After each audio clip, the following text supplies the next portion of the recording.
Իսկ դու արդեն որոշել ես, թե որ երկրներ պիտի այցելես 2025 թվականին։ Եթե դու էլ ես հոգնել օրեր շարունակ հարցումների անպատասխան մնալուց, դիմիր Travel with N տուրիստական գործակալություն, սպասեցնել չեն տա, անմիջապես կստանաս լավագույն առաջարկները, տուրփաթեթներ, ավիատոմսեր, հյուրանոցների լայն ընտրանի, էքսկուրսիաներ, սոցփաթեթի սպասարկում եւ ամենակարևորը՝ 24/7 ձևաչափով բարեհամբույր սպասարկում։ Travel with N 095 89 20 48 Բարև ձեզ հարգելի հեռուստատողներ, մենք շարունակում ենք կարևորագույն թեմաների քննարկումները, այս բան ես զրուցում եմ վերլուծաբան Արգիշտի Կիվիրյանի հետ։ Շնորհակալ եմ Արգիշտի մեր հավերն ընդունելու համար։ Մենք նախորդ շաբաթ այսպես հպանցիկ խոսել էինք, բայց խնդիրը բավական խորացավ եկեղեցու շուրջ եւ Նիկոլ Փաշինյանը անձամբ պատերազմ է հայտարարել հայ առաքելական եկեղեցուն։ Հիմա չգիտեմ, ասեն անձնական տվյալների հրապարակում, հիմա անձնական տվյալ եմ ուզում հրապարակեմ, որքան որ գիտեմ եւ դու, դե իմ մասով գոնե հայտնի է, հայ առաքելական եկեղեցու հետևորդներ չենք, բայց հայ առաքելական եկեղեցին ինձ համար գոնե արժեք է եւ այս իմաստով ես կարծում եմ յուրաքանչյուր հայաստանցի պետք է իր պարտք համարի պաշտպանելու այդ կառույցը, որը համազգային նշանակություն ունի։ Ինչ նպատակ ի վերջո կարող է ունենալ Նիկոլ Փաշինյանը, այսինքն մտնել այդքան ցածր թեմաների մեջ, սեռական պատմություններ, մենք նախորդ անգամ երբ խոսեցինք, երկուսս էլ համաձայն ենք այն տեսակետից, որ ինչ որ իմաստով ինքը կարող է այս կեղտոտ կիսաբաց լուսամուտներ սարքել ամբողջ Հայաստանը, որպեսզի իրեն առնչվող պատմությունները շատ մեծ արձագանք չգտնեն։ Հիմա ինչ վերլուծություն կա, արդեն թարմ տվյալներով։ Նայեք, Բորիս, այն ինչ որ մենք նախորդ եթերում ինչի մասին խոսացել ենք, այն նկատառումները, որ ես ներկայացրել եմ, այսօրվանը ընդամենը ոչ թե դրան կհակասի որևէ ձևով, այլ հակառակը ինչ որ առումով կլրացնի։ Ուղղակի եկեք չկրկնենք այն ինչ խոսացել ենք, ով կցանկանա, թող բարի լինի, նախորդ մեր եթերը բացի եւ որպես առաջի մաս այն լսի, սա որպես թող գնա երկրորդ մաս։ Նայեք, սա նորից եմ կրկնում, սա տեխնոլոգիաներ են, որոնց հիմնական նպատակը ընտրություններն են։ Այսինքն գնում է գլոբալ պայքար ընտրությունների համար։ Ինքը հիմիկվանից, այսպես ասած, պատրաստում է այդ ընտրությունների։ Այս բոլոր տեխնոլոգիաները, որը ինքը կիրառում է, հիմնական թիրախը դա է։ Իհարկե կա նաև դրան զուգահեռ այն, որ նայեք 2018 թվականից հետո հայ առաքելական եկեղեցին մնացել էր միակ, կարելի ասել Հայաստանում կառույցը, որի վրա ինքը դեռ չի կարողացել սահմանել իր գերիշխանությունը։ Մնացած բոլոր կառույցների վրա ինքը 2018 թվականից հետո հերթականությամբ փորձել է, այսպես ասած, այդ կառույցները իր տակ վերցնել։ Ու ինչը մնացած կառույցների առումով իրեն հաջողվել է, այո։ 2018 թվականից հետո իրանք մի քանի փորձ իհարկե արեցին։ Հիշում եք այն նոր Հայաստան նոր հայրապետ շարժումը, դրանից հետո ժամանակ առ ժամանակ տեղի էր ունենում հայ առաքելական եկեղեցու, ուրեմն եկեղեցու բարձրաստիճան հոգևորականների դեմ ուղղված գործողություններ, նվաստացման փորձեր, այդ թվում նաև նույն կաթողիկոսի նկատմամբ, օրինակ այսօրվա դրությամբ հնչում են կարծիքներ, որ գիտեք եկեղեցին զբաղվում է քաղաքականությամբ ու դրա համար է, որ Նիկոլ Փաշինյանը ընկել է հայ առաքելական եկեղեցու հետևից։ Այդ կարծիքները խեղաթյուրում են իրականությունը, որտեղ հենց որ 2018 թվականին իրանք վերցել էին իշխանությունը ու սկսեցին այդ նոր Հայաստան նոր հայրապետ շարժումը, հաստատապես մինչ այդ հայ առաքելական եկեղեցին որևէ քաղաքական անգամ չին հայտարարություն, որևէ սպասավոր չէր արել։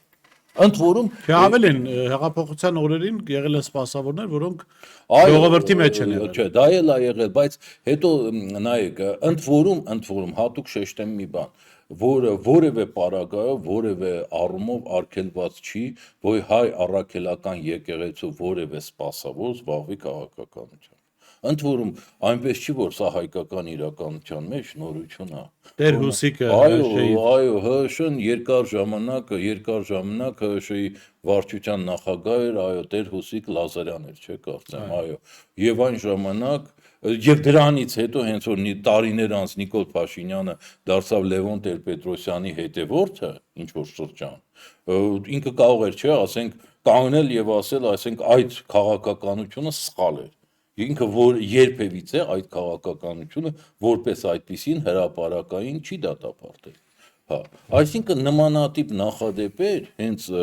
հայոց պատմության այս նորագույն շրջանում մշտապես եղել է։ Հիմա էլ ինքը չի դատապարտում հոգևորականներ, որոնք իրեն են աջակցում։ Չէ, դա էլ կա, Օրինակ Բելգիայիններ,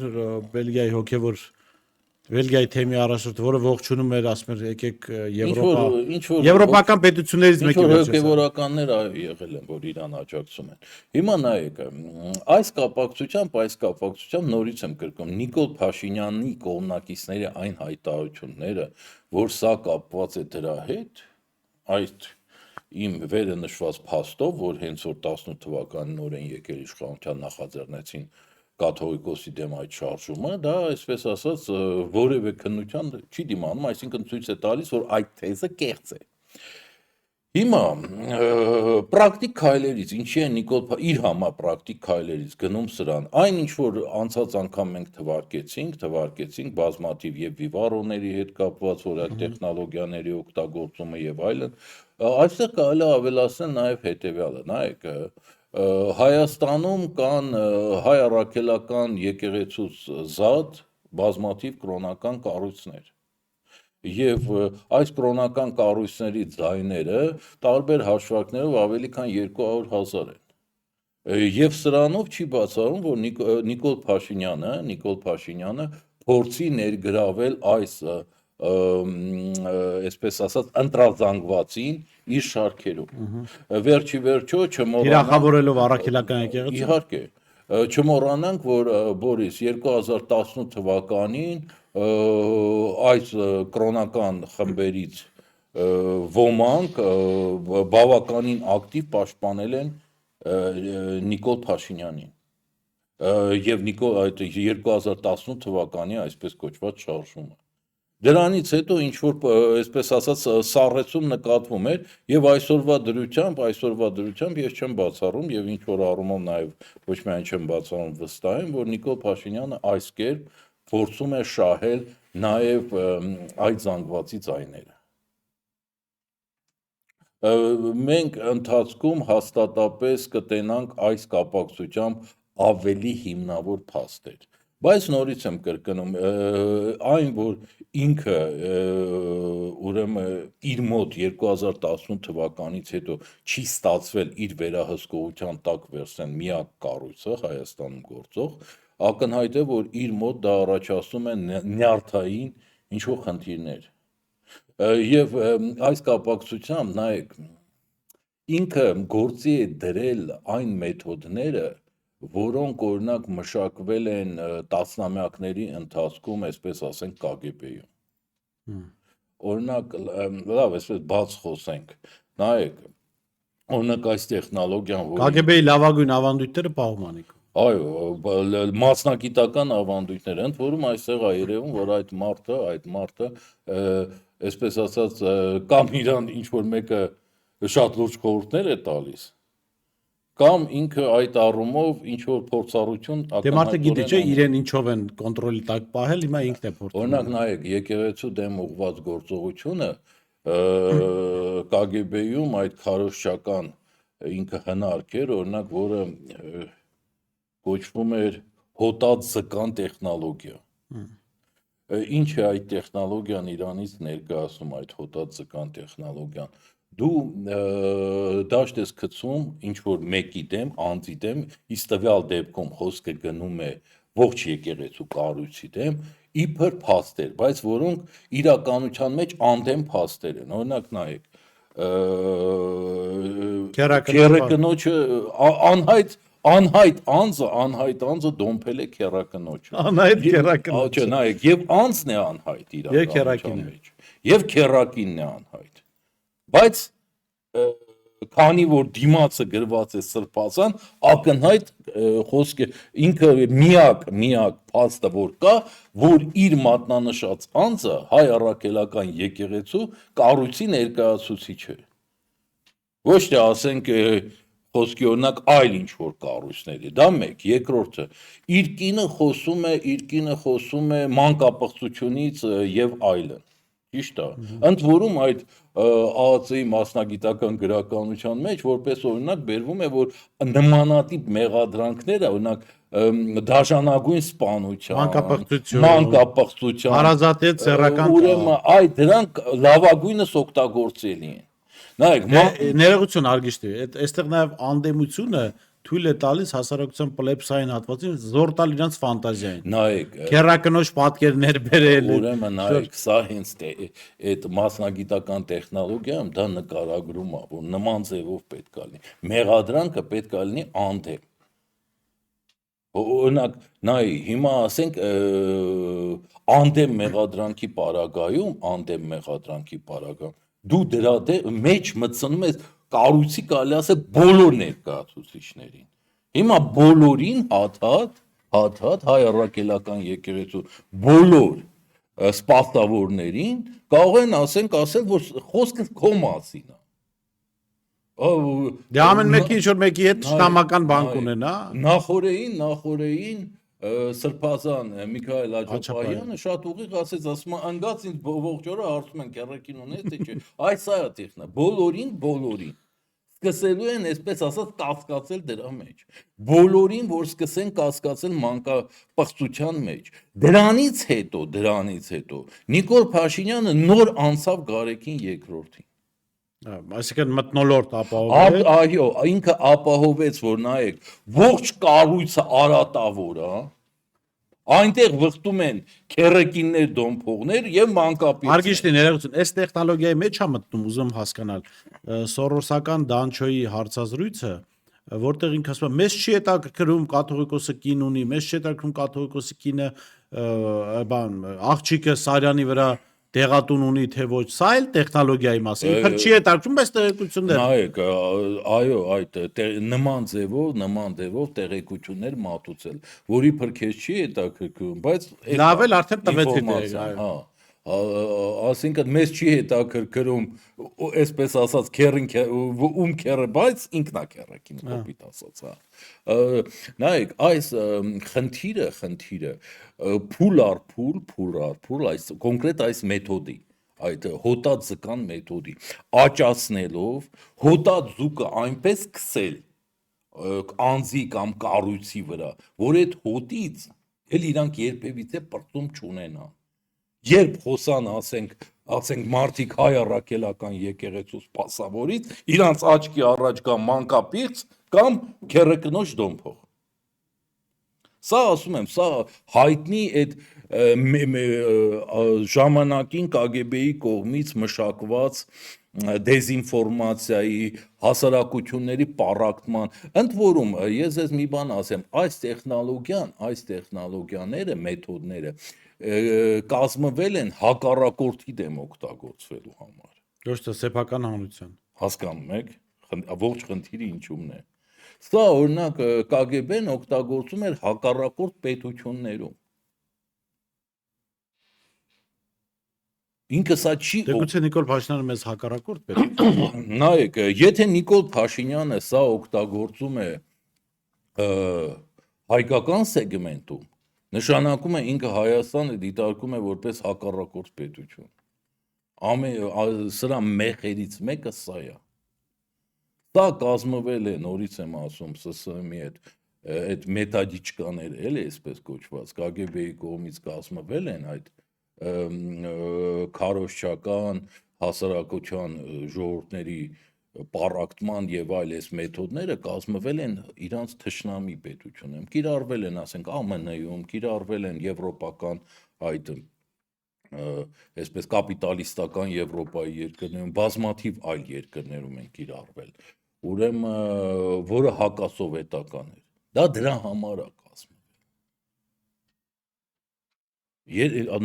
Ու Նիկոլ Փաշինյանը այսօրվա դրության փաստորեն Հայաստանը եւ հայ առաքելական եկեղեցին, չնայած ինքը նայեք մշտապես կրկնում է, որ ինքը հայ առաքելական եկեղեցու հետևորդ է։ Բայց որտեղ մնաց հետևորդ չէ, հենց խնդիրը սրա մեջ է։ Ինքը ոչ միայն հայ առաքելական եկեղեցու ըստ սրա հետևորդ չի։ Ինքը հայ առաքելական եկեղեցին դիտարկում է որպես թշնամի։ Ինքը հապես քրիստոնյա չէ, որտեղ քրիստոնեության մեջ ամենածանր մեղքերից մեկը մարդու զրպարտությունն է, որին հիմա լծված է ինքը։ Դե գիտեք ոնց է, սա ոչ միայն ձերը նշածը ոչ միայն քրիստոնեական մեղք է։ Ինքը նաև պետության մեջ քրեորեն պատժելի արարք է։ Դու հենց որ ասենք մանկապղծության մեղադրանքը, դա այսպես ասած ծանրագույն մեղադրանքներից մեկն է։ Եթե դու որպես պետություն ունես փաստ, դու պետությունը պետք է զբաղվի։ Ես հրապարակեցի որպես փաստ, որին արձագանքեց Աննա Հակոբյանը, թե ինչպես է Սամսոն Թանթուշյան անունով մանկապիղծը, որը 6-ամյա տղայի նկատմամբ անառակաբարո գործողություններ էր արել, եւ Մարիամ Փաշինյանի մտերիմներ 18 թվականին լուսանկարներ կային հրապարակած, հաջողել չդատապարտել եւ փախնել Հայաստանից։ Այ եթե մանկապղծության հետևից եք գնում, գնացեք արցեք Մարիամիկ ջան, այդ Սամսոնը ոնց փախավ Հայաստանից։ Ինչի նայեք Աննա Հակոբյանը հետո ձեզ թիրախավորեց, ոնց որում բոլորի համար պարզ լկտի, այսպես ասած, կեղծ ու ձևով, որովհետև դուք փաստերով խոսացիք իդե։ Հիմա ավարտը ի՞նչն է, որովհետև եկեղեցին, տեսեք, մենք ձեզ այդ եթերից դուրս էլ քննարկել էինք, թե ովքեր են փորձում եկեղեցու ձեռքերով կրակից շագանակներ հանել, քաղաքական ուժեր, որոնք չեն կարողանում հանրությանը փողոցանել, եկեղեցին պիտի զանգերը խփի, կաթողիկոսը պիտի մարդկանց փողոց հրավիրի, բայց եկեղեցին 1700 եւ ավել տարիների պատմություն ունի։ Եկեղեցին ես նաև գրել էի դրա մասին, եկեղեցին տեսել է, թե ինչպես են այդ զանգեր խփելու կոչեր անողները հանգիստ պես տարել Արցախի հանձնումը։ Ինչ են փորձում անել նաև այդ անդիմադիր դաշտից եկեղեցու ձեռքով։ Դե բաց տեքստով խոսանք նայ նորից Բորիս։ Փորձում են եկեղեցու մեջքի վրա գալ իշխանության։ Օրինակ, նայեք, այս բազմաթիվ նման ուժերը փորձում են ժամանակին օրինակ գենշտաբի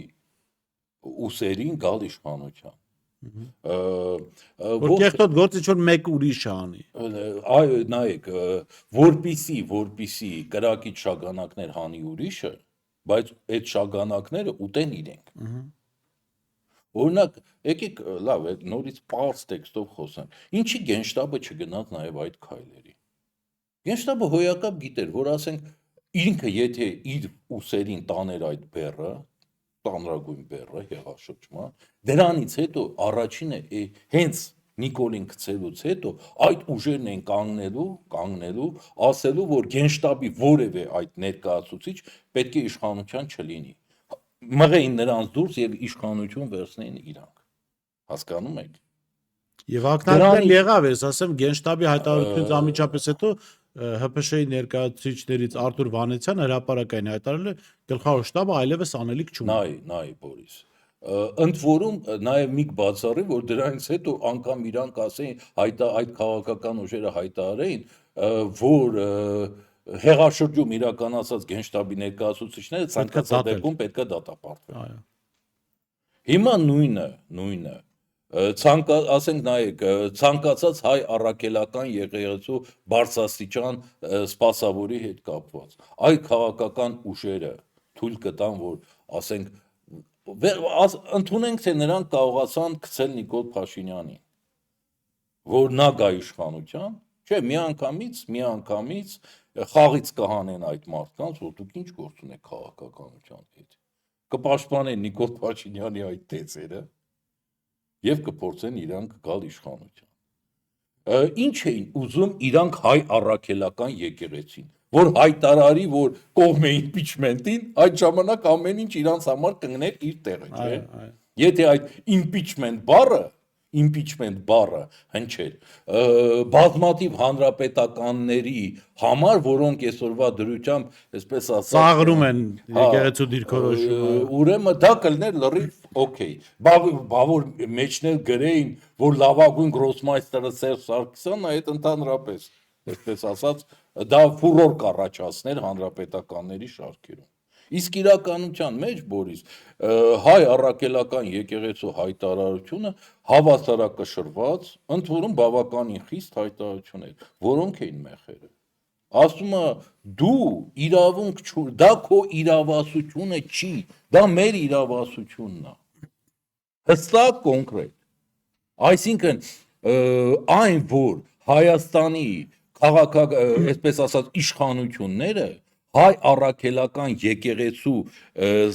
հարաբերություն, միջև ներքին հարաբերություններում, թե ով ինչ ա արել, եթե դա քրեորեն պատժելի արարք չի, որևէ անելիք չունեն։ Երկրորդը, որ հայ առաքելական եկեղեցին դիմեց պատկան մարմիններին կանխելու Նիկոլ Փաշինյանի հակաօրինական գործողությունները։ Սրանից ավելին չասի։ Ասի գնացեք կանդալները գցեք, ձերբակալեք։ Չէ, գնա կաթողիկոսը սրբազանների վերցնի, գնա ձերբակալի։ Ընդ որում ձերբակալի այն մարդկանց կոչը, այն ընդդիմադիրների կոչը, որոնց շարքերում կան ընդդիմադիրներ, որոնք երբ ԱԱԾ պետ էին, կարող են գնալ ձերբակալել Նիկոլ Փաշինյանին։ Հետո շարունակենք։ Նայեք, ընդամենը ամիսներ առաջ հանրապետական կուսակցությունը, ոնց որ այսօր Նիկոլենք են թռել Գարեգին երկրորդի եւ մնացած հոգեվորականների դեմքին, նույն ձևով թռել են Սրբազան Միքայել Աջապահյանի դեմքին։ Facebook-ում կարող եք ամենավերջին ընդ որում վարկագծով հայրանքներ, վիրավորանքներ, այսպես լկտի բառապաշարով դիմել եւ այլն։ Ինչով են դերը իրանք իրարից տարբերում։ Ես կարծում եմ Արգիշտի, որ հայ առաքելական եկեղեցին իրականում այս գործընթացի արդյունքում եւ նաեւ ընդդիմության կողմից հնչող այս պրովոկացիաներին չտրվելով ցույց է տալիս, թե որ ինքը ինչքան կայացած կառույց է, որ ինքը կարող է ինքնավար, ինքնուրույն որոշումներ կայացնել, անկախ դրանից դա դուր կգա ընդդիմությանը թե իշխանությանը։ Դա շատ իմ գնահատմամբ շատ նաեւ առողջացնող process է, որ ինչ որ պահի գալու է նրան, որ հայ առաքելական եկեղեցին որ բան ասեց, դա բոլոր կողմերը կհասկանան, որ ասվել է եւ պիտի լսվի։ Նայ, Բորիս, որ ասում եք կայացած կառույց, ինքը միակ կառույցն է, որը ավելի քան 1700 տարվա պատմություն ունի։ Նման կառույց հայկական իրականության մեջ երկրորդը, երրորդը, չորրորդ, անգամ երկրորդը չկա։ Եվ այս կապակցությամբ, այո, ինքը ունի գործելու կառավարման շատ հարուստ փորձ։ Եվ այս կապակցությամբ պարզ է, որ ուրեմն գրոսմայստերը եւ իր մանկլավիկները այսպես չեն կարող հայ առաքելական եկեղեցուն օգտագործել իրենց խաղերի մեջ, ինչը ակնհայտորեն առաջացնում է այդ թևի, ընդդիմադիր այդ թևի խիստ զայրույթը։ Դրանով է պայմանավորված իրանց որոշ կողմնակիցների, այսպես ասած, հիստերիան կամ կիսահիստերիան կամ արտահայտությունները մենք ավելին էինք սպասում։ Ավելին ուրիշ հարց առաջամ, լավ, եթե դուք հայ առաքելական եկեղեցու այսպես հավատավոր զավակ եք, այդ պետք է կաթողիկոսը ասի դուք ինչ անեք, դուք չգիտեք ինչ պիտի անեք եկեղեցուն պաշտպանելու, գնացեք մեկի պագրիշկեն ծակեք ԿՊԱ-ական։ Եթե այդքան նվիրյալ բան եք զավակ եք եկեղեցու, այսինքն պարտադիր պետք է կաթողիկոսի վրա մի քրեական հոդվածաշար կախեք, նոր դուք ձեր անելիքը անեք։ Գնացեք դուք արեք։ Դա ապրիորի եք այդ օրինակը բերում։ Հա, ուզում եմ ասել, եթե անելիք կա, գնացեք արեք, ոչ զանգի սպասեք, մեկն էլ ասում է բան 100,000-ավոր մարդիկ սպասում են կաթողիկոսի զանգին։ Հա, հեսա կզանգի կաթողիկոսը, սպասեք այդտեղ։ Գիտեք ոնց է, դա հենց որ ինչ որ մի բանի սպասում ես, գիտես որ սենց պետք է անել, բայց ինչ որ մի բանի սպասում ես, այսինքն դու առաջինը անձամբ խուսափում ես պատասխանատվությունից, մեկ, երկրորդը քո անգործությունը փորձում ես դրանով հիմնավորել։ Դա էլ է այսպես ասած մեթոդ, հիմա չմանրանանք դրա մեջ, ուղղակի այստեղ ասում եմ, պարզ է մի բան, նայեք, առաջինը մի անգամ էլ շեշտեմ, Նիկոլ Փաշինյանը ինչ էլ անի, ինքը անկարող է հաղթել հայ առաքելական եկեղեցուն։ Ինքը ուղղակի իր գիտելիքների սնանկությամբ դա, այսպես ասած, չի ցանկանում հասկանալ։ Երկրորդը, այն տեխնոլոգիան, որ ուղղակի ինքը կիրառում է, սա հայտնի բացի այդ այն ինչ որ ես թվարկեցի, նայեք, ամբողջ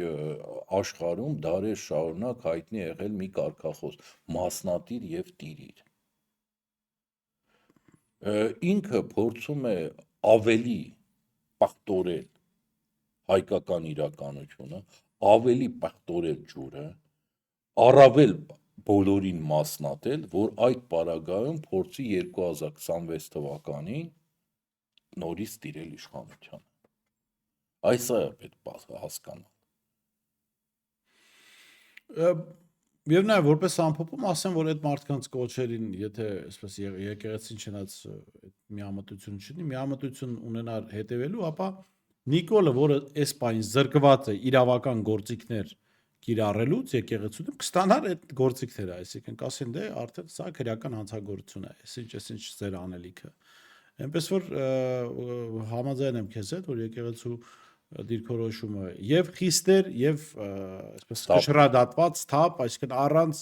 էմոցիաների, առանց ինչ որ ճղճղոցների, ոնց որ իշխանություններն են անում, եւ նաեւ առանց որևէ քաղաքական խմբի ազդեցության տակ ընկնելու։ Ցույց տալով, որ ընկնելու բանալ հələ դուք պետք է մեր ազդեցության տակ ընկնեք։ Հիմա բայց ինչպիսին կլինի շարունակությունը քո գնահատմամբ։ Որտեղ Նիկոլը շարունակում է այսօր էլ շարունակել է, որ ովքեր կուսակրոն չեն կարող եկեղեցու մնալ, հա, ինչ կարող է անել եկեղեցին եւ ինչ կարող է անել Նիկոլ Փաշինյանը։ Նիկոլ Փաշինյանը կարող է դիմել ցանկացած սադրանքի, դա Նիկոլ Փաշինյանի ձեռագիրն է։ Գիտեք, մինչև ինքը հասարակությանը տարբեր, այսպես ասած, շերտերին պառակտելու նոր ինչ որ ձյուկ չգտնի։ Այդ ժամանակ կարող է ինքը ինչ որ պահի այս թեման մոռանա։ Այլ պարագայում ինքը այո փորձելու է այս սադրանքները շարունակել ամեն ձև,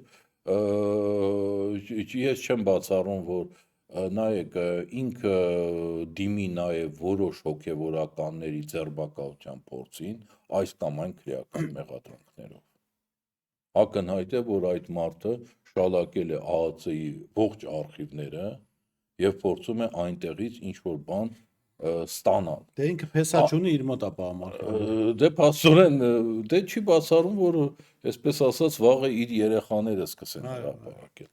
Հա, նայեք Բորիս, սա ընդ որում շատ վտանգավոր ու բացահայտ ցինիզմ պարունակող փաստ է։ Օրինակ բոլորը հասկանում են, որ այդ արխիվները կան,